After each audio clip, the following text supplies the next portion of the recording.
Certaines personnes disent que dans la religion, il y a trop de choses qui sont haram.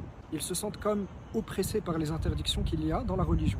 Et pour montrer que cette impression n'est pas juste, que cette parole n'est pas juste, on peut méditer sur plusieurs choses. La première chose, c'est que déjà, en vérité, la personne qui regarde honnêtement le nombre de choses qui sont interdites dans la religion verra que ce qui est permis est beaucoup plus nombreux que ce qui est interdit. Quand on regarde par exemple dans les boissons, toutes les boissons sont permises et c'est seulement l'alcool qui est interdit. Quand on regarde dans les nourritures, tous les animaux sont permis à la consommation et c'est certains animaux qui sont interdits. Un autre point qui, si on le médite, nous montre la fausseté de cette impression, c'est qu'en vérité, dans chaque chose qu'Allah subhanahu wa ta'ala nous a interdit, il y a un bien pour nous.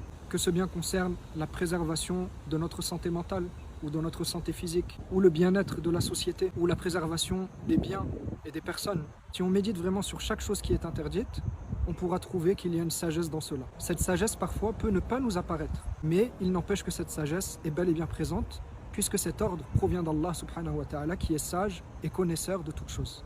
Et enfin, un dernier point qu'on peut citer, c'est que le croyant qui a conscience du but de son existence sur terre, il sait que chaque ordre et chaque interdiction d'Allah subhanahu wa ta'ala, c'est une miséricorde de sa part. C'est une occasion de se rapprocher de lui subhanahu wa ta'ala.